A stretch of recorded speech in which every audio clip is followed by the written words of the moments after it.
Hello and welcome back to episode 7 of the Apex podcast. Today I'm joined by Lucia and Holly Davage. Thank you for joining me, guys. How's it getting on? Thank you for having us. We're all good, yeah? Yeah, good.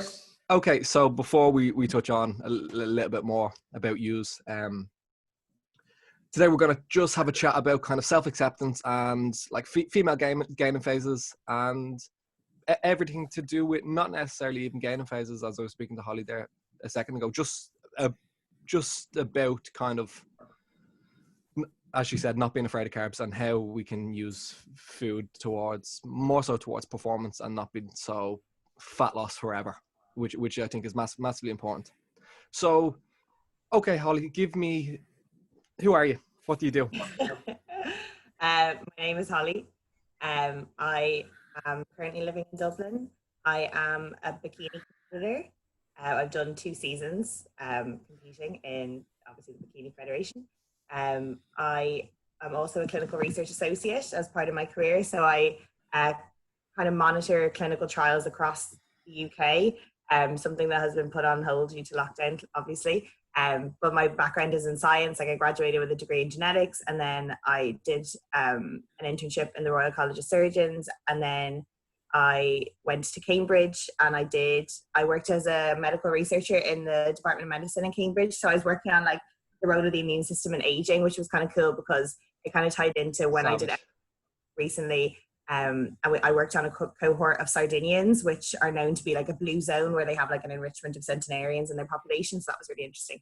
But it was in Cambridge where I got really, really into fitness and I started training there. So I kind of just, all my life, I really always wanted to be skinny. I always wanted to lose weight, and I was always focused on the best diet. And I did like the Slimming World and the Weight Watchers and everything like that. And obviously nothing quite stuck, and I was still confused.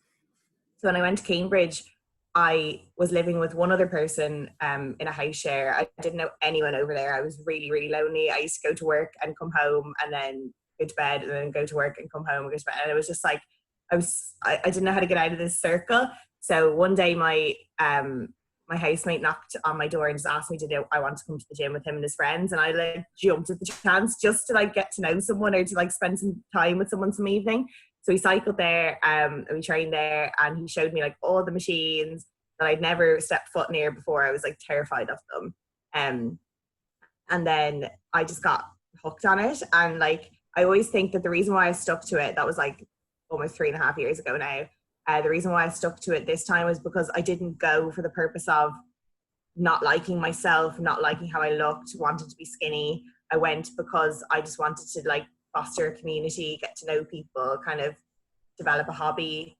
And because it wasn't so emotionally charged and it wasn't about disliking myself and wanting to change myself, I stuck to it. And then like here I am 3.5 years later, and I've competed since then. I've had a coach most of the way. And now I've developed like an online coaching business as well. So now I coach predominantly females, kind of helping them to improve their relationship with food and live like a healthy, happy life. And I also just gained my MNU certification. So I'm now a certified nutritionist, and I'm currently studying to get my level 2 and level 3 PT qualifications at the moment. And then we've just started RTS and the Endearment together. So there's a lot going on, but I'm loving it. I absolutely love like furthering my education in the area as well, because I always want to improve and to better myself, both for my own progression and my clients as well. So pretty much me.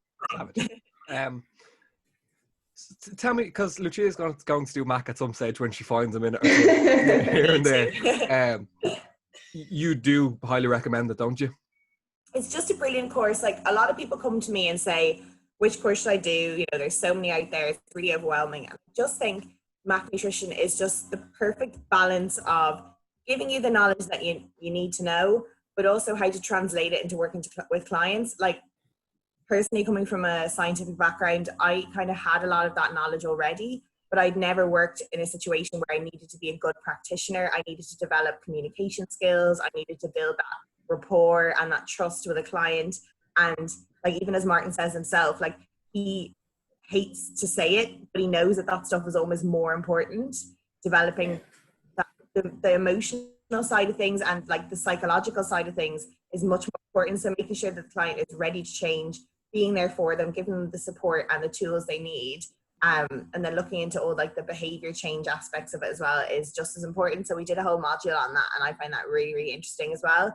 And I just came out of it just with the tools available to me, and like everything ready to go to help clients. So I just think it was brilliant, and it was just a brilliant year. I just think the camaraderie that we had between everyone was lovely. Like, I didn't do the residentials, but I really want to do them next year because I feel like I missed out on that side of the course, because you can get full with honours, and the full with honours has 2 weekends, where one's a case study weekend and one's learning how to do skin fold caliper measurements.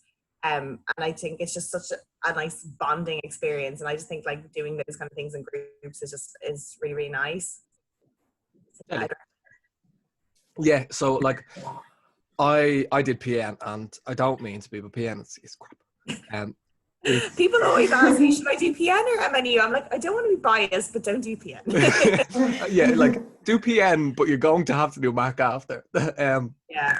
So I'm just after starting IOPN, so Institute of Performance. I want to do that one as well. Yeah, so that looks I'm after getting like the contents for it. It looks heavy enough, and that's kind of what I wanted, as opposed to PN is just like it's fine if it's your first time looking at anything. Like it's a very beginner course, which is great if that's what you are, and it's a lot less of an investment than Mac is as well. Anyway, Lou, give me a little update of what you do. Okay, well, I've been on the podcast before. Okay. Yeah. Well, I've said this before. I am living in Dublin. I am training as a powerlifter at the moment, and well, I am a powerlifter, and I'm also a PhD student in Trinity College Dublin. So my research is based. I've got 2 projects running side by side. One of them is more like biomedical applications of nanomaterials, and then my other project is looking at nanomaterials for battery usage, but I'm doing more the characterization side. So I use electron microscopes to look at those materials and do like atomic resolution imaging on them. But training at the moment is fine. I have this equipment at home, so I'm able to train pretty much as usual. And we're looking at prepping for Worlds at the moment. But we don't know if that's going to go ahead, so we'll see in time if that will go ahead at the end of September or start of October. But it's just kind of going, we're in an off season at the moment, so just kind of trying to progress as much as possible at the moment. Okay, and let's touch a little bit on our whole kind of gaining side of our like off season in both aspects, even though different sports. We're both in actively trying to put on tissue, like indirectly having to put on weight as well. And Holly, how's your off season been going for you? Well, it's going really, really well until lockdown happened. And panic. But I've managed to like get together enough equipment to create a little mini gym in my house. Yeah, you really did, didn't you? You have a nice little setup there. I pretty much have everything I need at the moment, so I feel a bit better. But like, I think it took a long time to settle into the off season for me, and it's because I had such an extended dieting phase. Like, I was dieting from May until November last year, prepping for shows, and then once I prepped, I was just maintaining condition to get into the next shows. And like by the end, I was so burnt out and had so much diet fatigue accumulated that I was excited to get out of the diet, but at the same time, like it almost became my identity as being this girl who was on prep all the time. And like every event I went to was like, oh, Holly's on prep, Holly's lean, Holly's, stage lean, whatever. And then to try and lose that identity and kind of reassess who I was, and that I couldn't hold on to that if I wanted to progress or improve, like that was really hard. And I think the worst period of my life so far was like this December, that whole month of like being in this limbo phase of not being stage lean anymore, but not being where I wanted to be to like be in an optimal position for growth and for overall health. And then also like people were saying, oh, you're so lucky that your post show is around Christmas time, which is also around my birthday, which sounded ideal, but it was just like by the time my birthday came around at the end of December, I was just so unhappy. I just remember just wishing my birthday was any other day but that, because I just felt awful on myself. and I couldn't see the light. I couldn't see it. So like I would talk to people who had taken extended off season saying like, how did you get through it? Like, does it get easier? Like, please give me some hope. And everyone was saying like, you just have to push through. Like, it is so hard in the beginning, but it does get easier. And I didn't believe them at the time. I was like, there's no way I'll get out of this. Like, I just want to be lean. I just want to be dieting. I just want to be eating.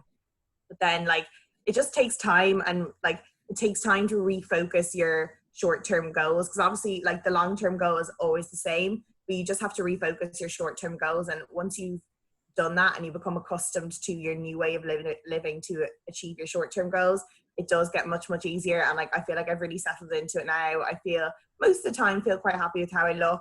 I know it's important for performance. I know it's important to progress and build muscle, which I need to do. And just looking at the bigger picture every day, and then also having a coach to keep you accountable throughout the time is really important, because if I didn't, I definitely would have pulled the plug months ago, because I just be like, no, I can't do it, no, it's too much.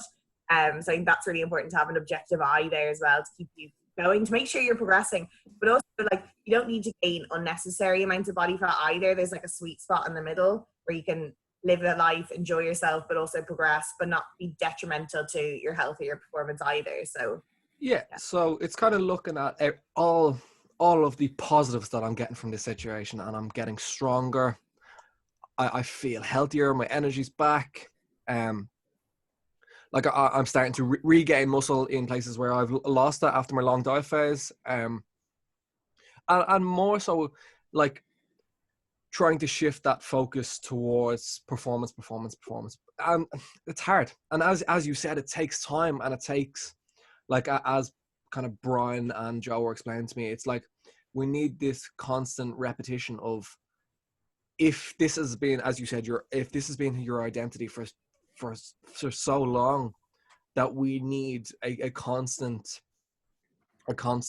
like reminder of like, this is why I'm doing this, this is why I'm doing this, this is why I'm doing this kind of thing. And like, it's going to take time for that to finally click. And as you said, it's kind of like you're kind of in a comfy position now where you're happy with how things are going. Yeah. I definitely feel much better now. And then also, because it, like, as well as post show, like, you're gaining weight quite quickly, because obviously like there's new research showing that like the recovery diet over the reverse diet is probably more beneficial. Like, get the body fat on as soon as possible to a certain extent. So once the body fat's coming on quickly, but you're not necessarily progressing that well, because you're still kind of recovering from the diet and like the fatigue you've accumulated. Like, it's not immediately like eat some food and all of a sudden everything's fine. Like, I think my recovery phase with Luke was probably at least 12 weeks long. And even like it took up till then to feel just normal again, and to feel like I'm in a good place to push for hypertrophy. Like, we weren't even really pushing for it then, because even especially as like a natural competitor, it takes time to rebuild after that, like hormonally as well as physiologically and psychologically as well. But I definitely feel like I am in a good place now. I'm happy where I am. Like, if someone told me today, okay, you need to start dieting tomorrow, I'd kind of be like, oh, I'm ready for this. I don't know if I'm ready to go. Whereas this time last year, I would have already started my prep for my shows, so, which is kind of weird. Yeah, and it's exciting that you have Luke to prep you now next year, or whenever you plan on competing next. I can't wait to do it with him. It's gonna be fun. So Lou, you have been in a surplus for, is it 9 weeks? Yeah, something like that now. Yeah. Obviously, my situation's a lot different because I'm not stage lean before I went into this. But so I kind of just wasn't looking into like say a recovery stage. It was just kind of pretty much straight into surplus. Like quite slight at the beginning, and then we just upped it. I was at my competition. I weighed in at 61.5 kilos, I think. Too light. Which, yeah, like I've got a lot of room within the 63 kilo class anyway. But I was pretty lean. Like, I obviously wasn't stage lean, but I was pretty lean for me anyway. And I probably the leanest I've ever been. So it was it wasn't going to be sustainable, especially to push the progress that I want at the moment. So it was the best option was to go into surplus now. And especially with the situation, like, all I can do is work at home and then train and then stay at home. I couldn't do anything else. So Plus, I'm not going on a holiday, so it's a nice mental, like on the mental aspect of it, it's like, oh, I'm not going to be on the beach, I'm not going to be in a bikini, like that's fine. Like, so I can kind of put the whole focus on the training aspect and not really on the body image aspect, probably. That, like, it's a good time in that essence. But yeah, it's been fun eating a lot of food. And training's going really well at the moment. Where I think food's up again today. I don't know. Oh, yes, yeah. Food's definitely up. Because weight's been progressively. I'm up like not like 3.5 kilos, maybe 3 and a bit kilos from comp day. Yeah, from being dehydrated there. I wasn't. I didn't do water cut in. So, but you drop food and stuff. You're up about 2 kilos of like. Yeah, but like this is my first ever like proper going into a gaining phase. So it was something new for me, getting used to, not that I've ever like really focused on the scales. Obviously as a weight class athlete, when it comes to competition, it's quite important, or else you can't compete. But I've never really been one that's like, but then now that the weight's creeping up, I'm kind of like, sometimes I had an off day like last week or whatever, when my weight went up higher than I thought it was going to be, because I wasn't weighing in every day. I was only weighing in once a week, because I just wanted to like prep myself mentally for it. I think I ended up then building up my weigh-ins each week, so now we've decided to weigh in once a day, which I think has actually been much better, because instead of it coming to say Sunday and it's my check-in day and be like, oh my god, I have to weigh in tomorrow, I have to weigh in, like, and hoping that the number is like this ideal number, whereas if I was just weighing in every day, the number's just creeping up gradually anyway, so it's not as big of a deal. So I think I was really against nearly weighing in every day, and Dermot was always like, you need to weigh in every day. Like the last couple of weeks, and I was like, no, I'm not ready to do that. But like I was just building up this big idea where it's actually not a big deal at all, because I used to weigh in every day anyway. Like it doesn't matter. And I think also the fact that like if Lucia was working with any other coach ever, like it wouldn't be negotiable. It would, and it wouldn't have been a bit. Yeah. Funny you say that, because I don't weigh myself at all at the moment. Not at all, no.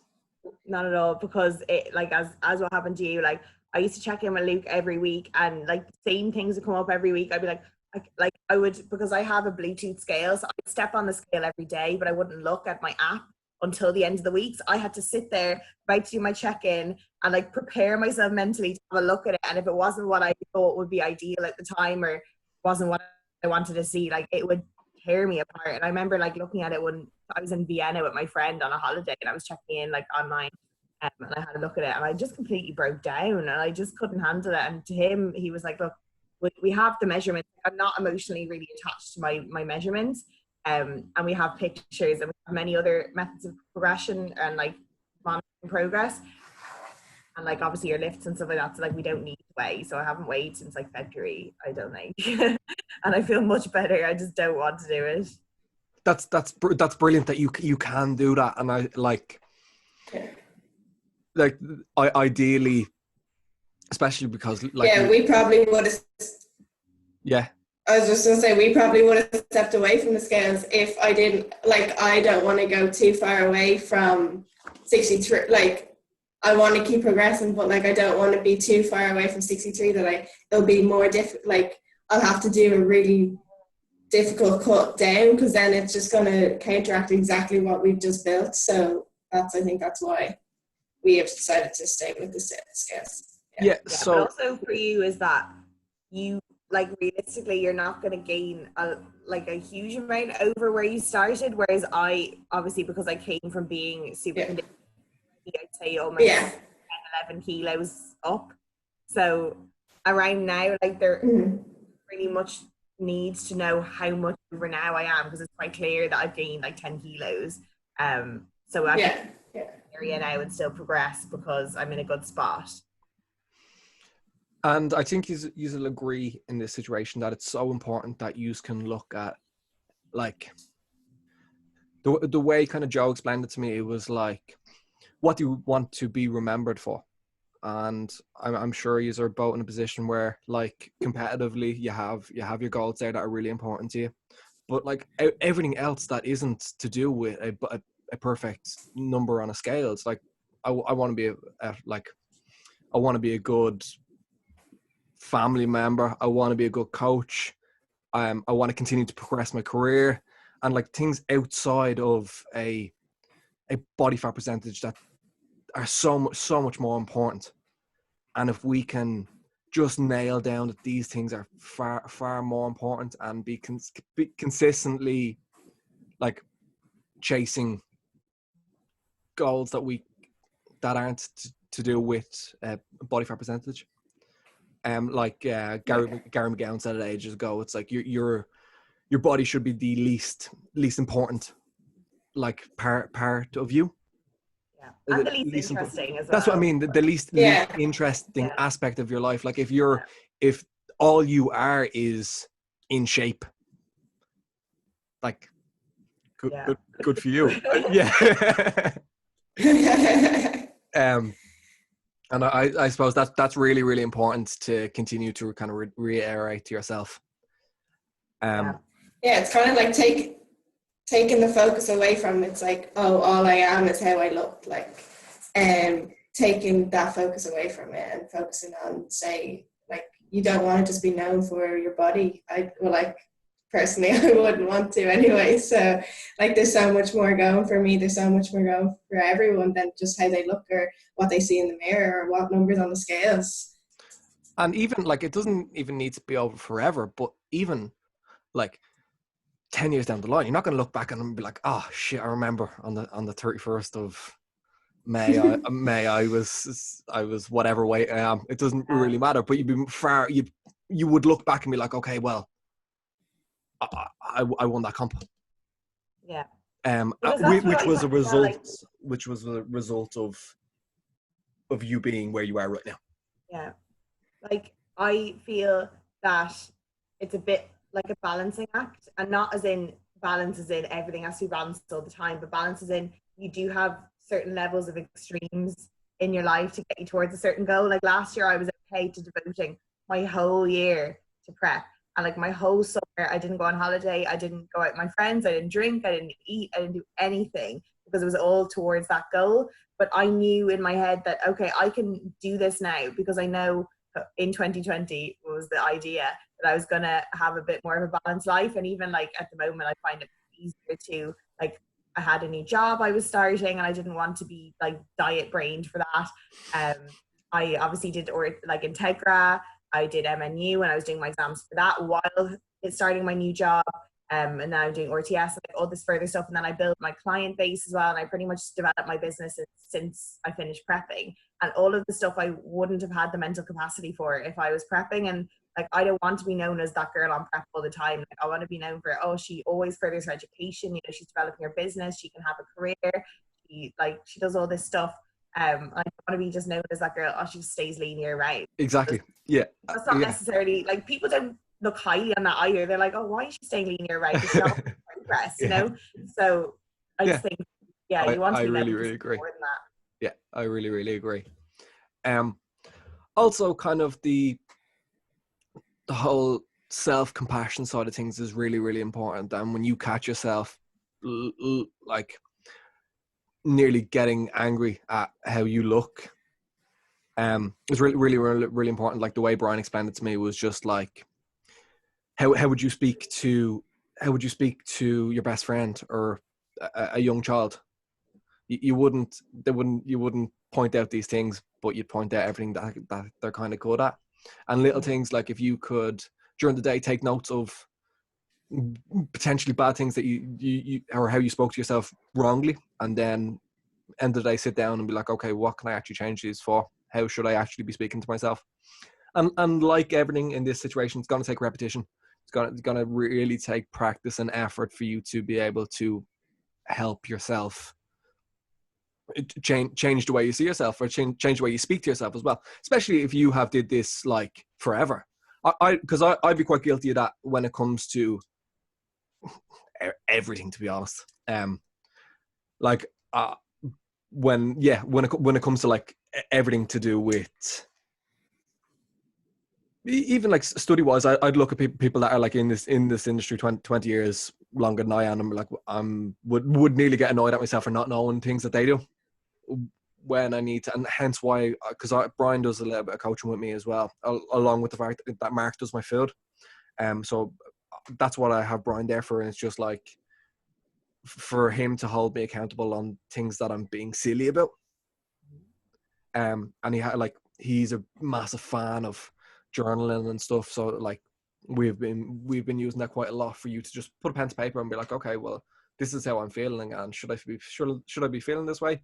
And a lot of times probably like, no, I really shouldn't. I shouldn't be comparing myself to somebody's now to my now, and how that comparison it is going to be there forever. Yeah. There's always going. Not to compare yourself to someone else where they're at, but more so to ensure, okay, what am I doing at this present time to help me get to where I want to be? And that's what you should focus on.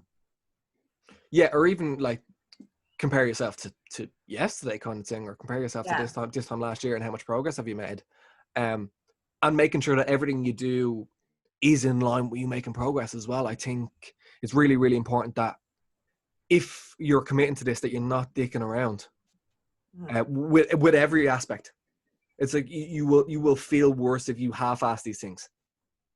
And maybe you could agree. Like if you were to not check in properly with your coach and try drop a bit of body fat, you would potentially feel worse. As you know, it's not the goal. it's not the goal. So that's like a little bit of self-sabotage in itself, and like especially when that goal is so far away, it can be so difficult. Do you know when you're going to be competing next? Like it kind of depends, because I want to know what I'd like to do at some point is do a little bit of a clean-up phase just to see what we're working with, because last year I primarily focused on tested federations, and I would like to try and go back into untested federations to see where I'm at, because I feel like I've built up this barrier against it, be like, oh, I can't do it because I'm natural. But that doesn't, like, that's kind of like a self-limiting belief. And the worst that can happen if I do step on stage is I don't place. Like that's happened to me before, and I've got no. So I'd like to, like, there is a muscle contest on in April in Ireland that I would like to do, but it's very early. And like I find my first year of competing, I never wanted to do the early shows again, because it kind of, you sabotage yourself in a way, because you do the early show, you qualify for finals, you go through a summer of maintaining where you're kind of loosening the reins a bit, you get a little away with a little bit more, because you kind of are gaining a little bit of weight to cut back down again. And I didn't end up doing the finals that year. A lot of people don't do them because it's hard to maintain that drive the whole time. So I was thinking about doing the April show, but then I also want to like do like finals and stuff at the end of the year. So I don't really know. I'll have to ask Luke what he thinks and get his opinion. Yeah, and it's like you did it last time. You know how, because I haven't did it before, but it must be very mentally taxing to have to stay that lean for so long.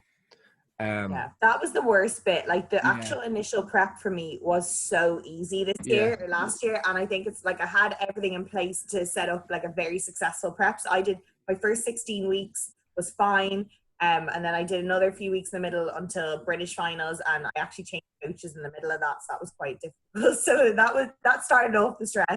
And then after that, I was just maintaining condition for another like 6 weeks until Worlds in mid-November, and by mid-November, everyone else who wasn't doing this one show had finished and were going out and having fun and eating and drinking and socializing, and I was still there prepping every single day. And by that stage I was like, oh my god, I can't do this anymore.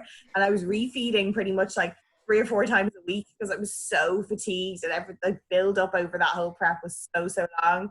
So like I didn't even I tried to make it a short season, but ended up extending because of the Worlds was in mid-November, so it was long. So who prepped you for Worlds then? Her name is Laura Baker. She's Girl Gains blog on Instagram. Yeah, and she was brilliant. Like she took me on, I think it was like 2 weeks out from British finals and then like 6 weeks out from Worlds. And she was so kind to do that, because a lot of coaches will not take you on at that stage because they don't know anything about you. But at that point, all I needed to do was hold condition and get someone to teach me, basically. And she teach me so well, considering we hadn't spent any time together before that, and she didn't know me or my body. We did really, really well together, and I definitely brought my best looks. I was really, really happy with how they turned out. But like, obviously, the initial transition from one coach to another was very, very difficult, and I found that very stressful. So yeah, I'd imagine so. Yeah, it was a bit rocky. Yeah, and like I will continue. I continue to work with Mark for as long as I plan on competing. And I'm lucky enough that he's like we're so close, and that I work with him. And there's nobody really that would care about me as much as a coach as he would. So I'm really lucky in that aspect that I have that. So your majority of people you've been working with are online. Yeah, I only work with online because I don't have a personal training center. I'm only just getting it now, so I've done purely online clients at the moment. And do you plan on PTing, or maybe? No, like no. I would probably never have done the PT courses had they not, like PT Collective were doing this special 5-week crash lockdown course, because a lot of PT courses you go to are like a year long. And like, I don't have time for that. And I also don't want it enough, because like, I hate what I'm learning. And like, even the PT Collective, he teaches it to us and he's like, I'm so sorry guys, because some of it is like complete crap. But I have to learn it and put it down on paper for an exam, that even though I know it's not right. So it really frustrates me. Yeah. So I kind of did backwards. Like I did like M&U and Integra, and now I'm doing level 2, level 3. Yeah. That's so funny. It's difficult. It makes it harder. I feel like having the knowledge in the background makes it harder for me to pass. Yeah, so I'm doing I have quite a bit going on actually myself at the moment. So I'm doing obviously Integra, but I have neuromuscular therapy. I'm doing bachelor's of science in strength and conditioning, and then my IOPN nutrition. I think the strength and conditioning will go in the bin, if I'm honest. It's slow. Oh, it's painful. It's painful. It's slow, and it's not in depth enough, and I don't agree with a lot of things, and like little things like functional movement screens and stuff. Like we spent a 12-week block going through like a movement assessment that was crap, like the overhead squat and stuff. Especially because I was working with Gary at the time, and Gary was just like, no, don't do that. Yeah, and you follow Gary anyway. He's dead. Yeah, I met him recently. We went to a seminar together. You went to Alan Flanagan. Yeah. He had like a seminar, so I met him there. Yeah, I seen that actually. Yeah. Right. Do we have anything to add? I'm gonna have a little look through. Actually, yeah, I have a couple of things there. So when dealing with like this self-comparison of you to somebody that you see on Instagram, it's and this is normal. Like it's very normal for your not your newsfeed, your Explore on Instagram to be full of, like mine is full of bodybuilders. No, that doesn't faze me too much, but like, or let's say we follow the entire Gymshark squad, with all the photos being in a photo shoot. They're all photoshopped. Like, for you to be comparing yourself and for you to be putting yourself down because of how you think somebody looks through Instagram, or because this is a genetic elite who's paid to train and stay on track, unfollow them. Like if somebody, I was just going to say that I've unfollowed all of those influencers that do not contribute to my life. Like, if you follow someone that is not helping you in some way and you're not learning from, why are you following them if all they're doing is making you feel bad about yourself? Absolutely. I've literally done a cull and I don't follow any of them anymore. Yeah. No, you're absolutely like dead right. Like, and if it's so important that if somebody is pulling you down in that situation, that you can just unfollow them. They're not going to care. They don't know you.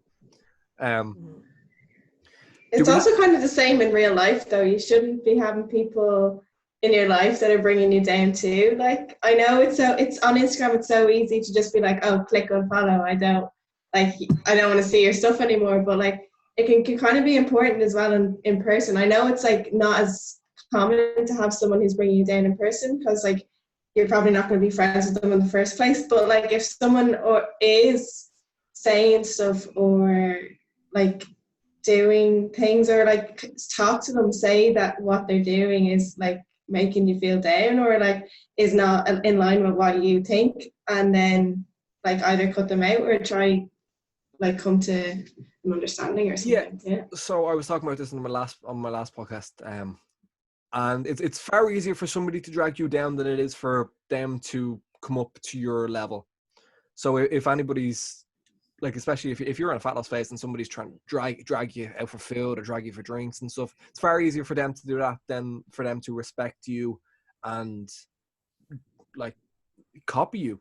To be fair, it's a lot easier for somebody to drag you down than for you to even try lift them up as well. It's more of a chance of them pulling you down again.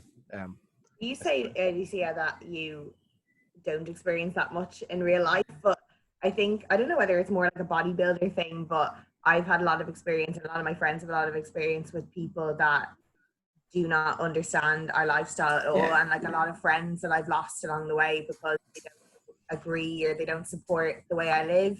So that's something that I've had to come to terms with and realize that, you know, if someone sticks by me, that they're a true friend. But if someone judges me based on what I do as a hobby and what my passion is, and that they can't support it, then I have to almost let them go in a way, because I can't keep trying to please them because it's something that inside of them that they're not happy with.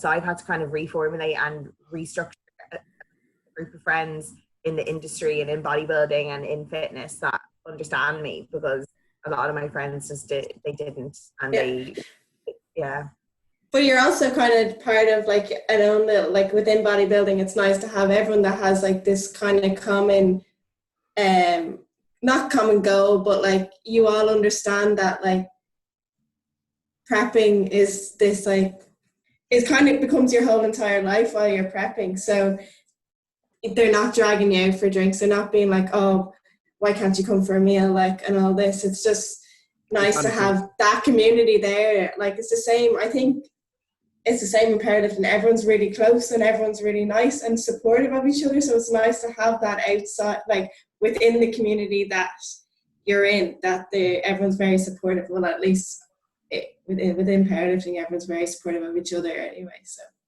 yeah, and like that's a reason why I found my prep quite easy last year, because I did a lot of it I traveled a lot. I traveled to the UK pretty much every weekend to go to events and seminars and shows, and I met up with people that were going through the same thing or that understood me. So they were telling me, how are we going to prep our meals together? And, you know, like it was much easier to do on prep, and it made me feel like a lot less alone, because like in Dublin especially, like I don't really know that many people that compete. And because I started my competing journey in the UK, I kind of made it my mission to keep going over there and seeing everyone and feel a part of a community, because I think that's so important. Yeah. Ellie, do we have anything to add? Just hoping that by putting this out there, it will help females feel a bit better about kind of investing time not dieting, because I know a lot of people, like a lot of my clients, or when they come to me first, I have a thing on my questionnaire saying, do you have a history of dieting? And they'd say, I've been dieting all my life. Like, if you're not on a diet, then everyone's like, why are you not on a diet? Why are you not trying to lose weight? Because it's the norm. And I find that like when I'm in work with my colleagues, they're always asking me like, why are you trying to gain weight? You know, what's the point? Do you not want to be slim, and do you not want to look a certain way? So just to help people to normalize it and show people that there are so many positives, not just to gaining weight, but even to not be dieting, and to look at the other aspects of your life that you can improve on when you're not solely focused on losing weight and being skinny and, you know, being as lean as you can, because there's so many other aspects to life. And also, like, the same thing as you said, like, the least important and interesting thing about you should be like how you look and your body fat percentage. But even if you think of all of your friends, do you think of them in terms of their body fat percentage? Do you like them more when they have less body fat, or do you like them less when they gain a bit of weight? No, you don't think like that. You think about their character and their personality and their strengths and their intelligence and how great they are to be around and how entertaining they are. And these are all these things you need to value in yourself.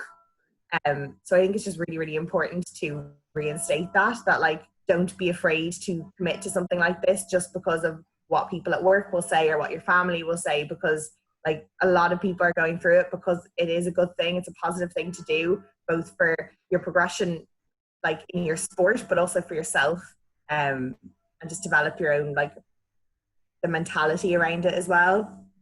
Yeah, I think you summarized that extremely well. That was, yeah, I couldn't agree more that it's really important that we take all this on board, and also the fact that like, as I've continued to say, it takes practice.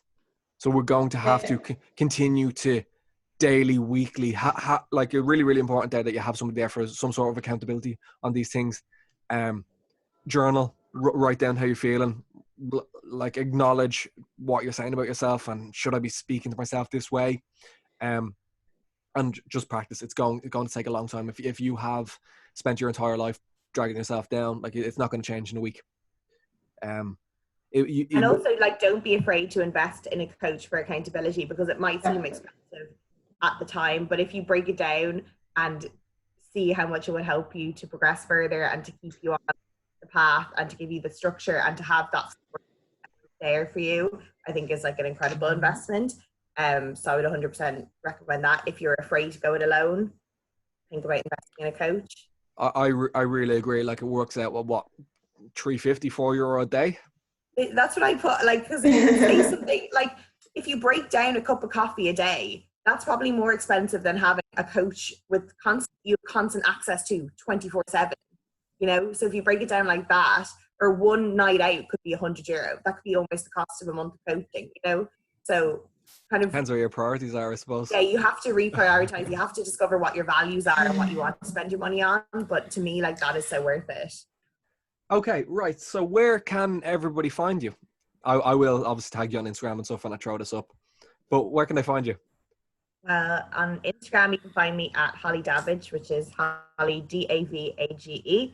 I have an email address, which is hollydavagecoaching@gmail.com if you want to inquire about coaching. Or you can send me a DM if you're interested in that. But I always say that even if you have any questions or you need any help or guidance or anything, never be afraid to message me, because I will help you out in any shape or form possible, and I'll give you the guidance and advice. Like, even like the last couple of weeks, I've been doing like tutoring sessions with MNU people who need to do resits and stuff like that. So I'm always more than happy to help anyone that needs me. So reach out if you need to talk. Yeah, and I'm in the exact same position there. If anybody reaches out, if I don't have the answer, I'll just point you in the right direction of somebody that does. Yeah, and I'm always happy to refer on. Like, I got a coaching application the other day that I ended up referring on to Gary, because it was outside my scope of practice. To Gary? I will, yeah. Oh, yeah. Yeah, because I'm always happy to put them in the right direction, even if I know that it's like outside of my scope. Yeah, I agree. And Lou, you're all over my fucking Instagram, man. Right. I don't have any coaching service anyway, so I don't need to advertise anything. Plugging from you. Right, cheers guys, and I'll catch you in the next one.